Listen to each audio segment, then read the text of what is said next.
The fascinating origins of ancient Egypt, unveiling the dawn of a legendary civilization. The genesis of civilizations has always been an enthralling subject. Beyond the mythical tales that each culture weaves about its own beginnings, it is exceptionally rare to uncover solid evidence that irrefutably pinpoints the exact period when these cultures were born. However, the Egyptians are one of the few African cultures with both material and written evidence documenting their origins and those of their earliest pharaohs. Join us as we delve into the lesser-known history of the beginnings of ancient Egypt.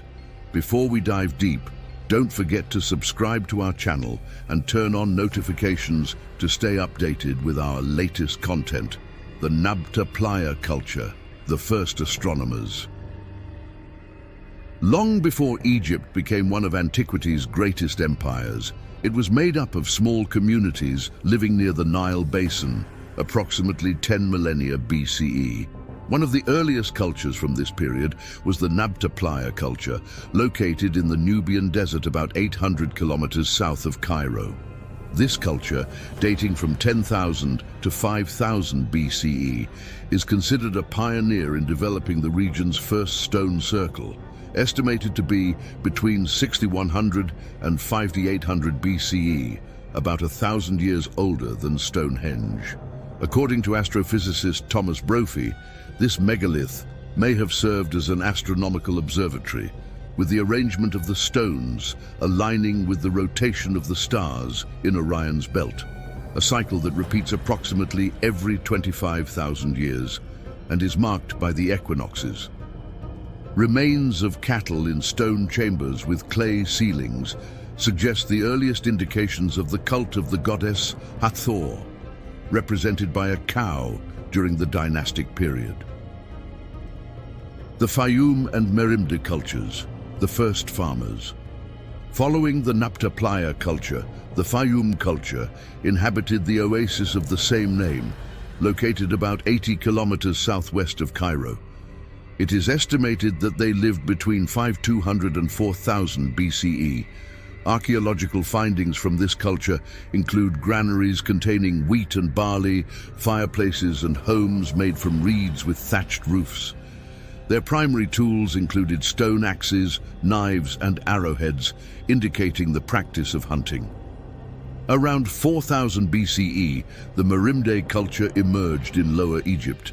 This culture was dedicated to agriculture, living in huts and crafting terracotta figures representing cattle. They also raised sheep, oxen, cows, goats and pigs, and domesticated dogs. Their burial practices included interring the dead in a fetal position, covered with mats or animal skins, in shallow oval pits near their homes. The Madi Buto culture, the first miners. Parallel to the Merimde culture, the Badarian culture emerged between 4400 and 3800 BCE. Like their predecessors, they were farmers and herders. However, they were the first to create necropolises in ancient Egypt, with one of the most significant being the El Badari necropolis near Asyut on the right bank of the Nile. These tombs contained rich funerary goods, including jewelry, ceramic vessels, and ivory or stone spoons. According to German Egyptologist Eliane Kurtel, around 4000 BCE, the Badarian culture split into two: the Ma'adi Buto culture in Lower Egypt and the Nakada culture in Upper Egypt. The Ma'adi Buto culture, located near the Nile Delta, introduced copper mining to the region. Egyptologist Michael Hoffman notes that they also domesticated the first donkeys for transporting vessels of oil or fat from southern Canaan to prehistoric Egypt. Architecturally, they developed mud brick houses with hearths and chimneys, some of which were subterranean. They also had granaries where remains of wheat, barley, lentils and peas were found, and were engaged in fishing. The Nakada culture, the first conquerors. German Egyptologist Werner Kaiser asserts that the Nakada culture went through three stages. In the first stage, dated from 4000 to 3500 BCE, there were advancements in craftsmanship with ceramics, bone and ivory. populations expanded southward, and trade in raw materials like lapis lazuli from present-day Afghanistan began. Funerary practices evolved, with larger tombs for leaders and smaller, simpler ones for commoners, which sometimes contained animal remains and even antlers. The first major city, Nakada, emerged during this period, influencing the region for 5 centuries. In the second stage, Nakada lost its dominance to the city-state of Hierakonpolis, which began centralizing the region by subjugating smaller populations and expanding into Sinai and southern Palestine around 3200 BCE. Hierakonpolis was crucial in Egyptian culture, creating the earliest signs preceding hieroglyphics and the first Egyptian temple. By around 3000 BCE, the cities of Abydos and Thinis rose, with Thinis eventually taking control, expanding into Nubia, and developing the first proper hieroglyphics, sailing, pictographs, distinctive seals for each ruler, the first royal semity, Udryes, and the first irrigation projects.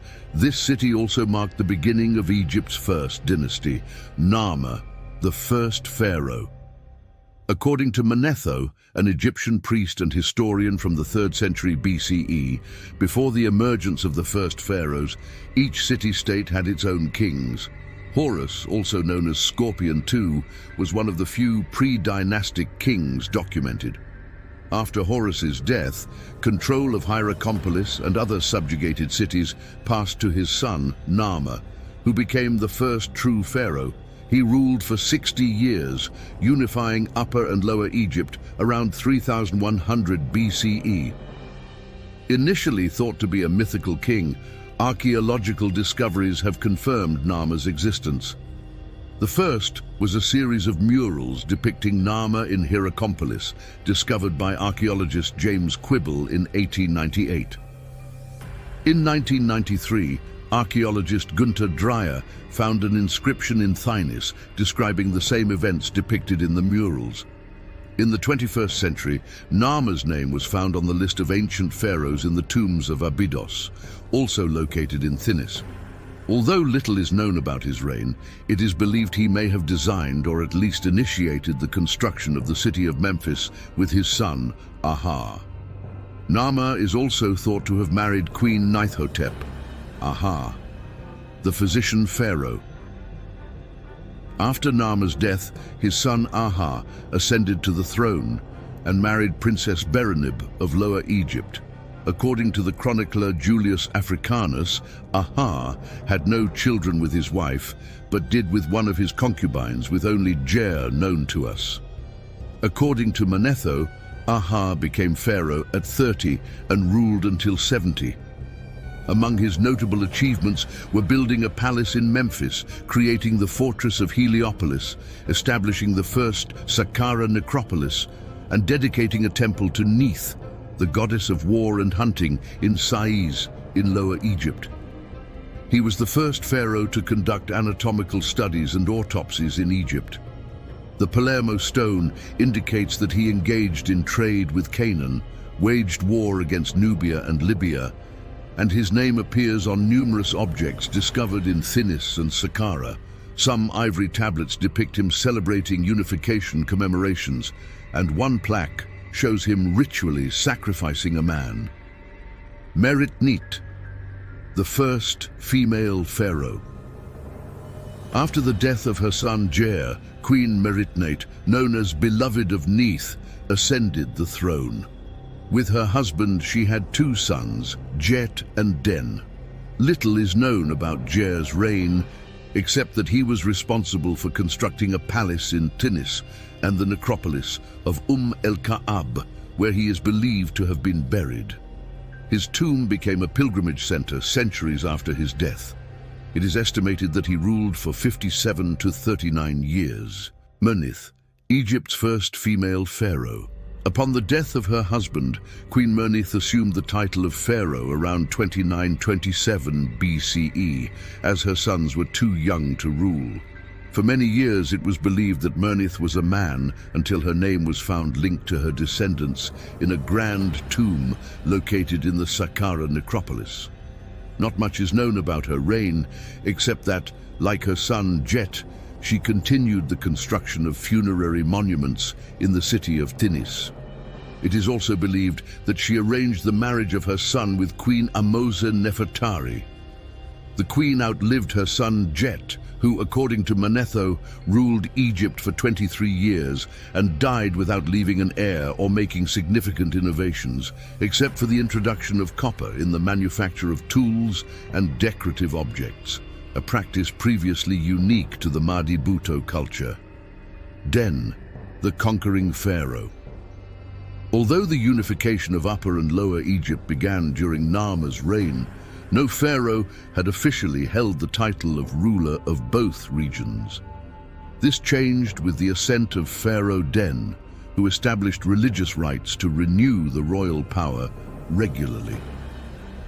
According to the inscriptions on the Palermo stone, Den's reign was characterized by numerous religious ceremonies and his war against the nomadic tribes of the Sinai, whose territories he sought to conquer.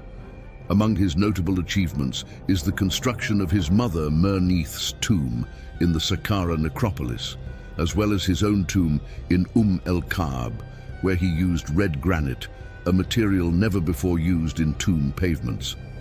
Adyib and Semerkhet, the cursed pharaohs. After years of prosperity, the first dynasty faced two major crises within 19 years.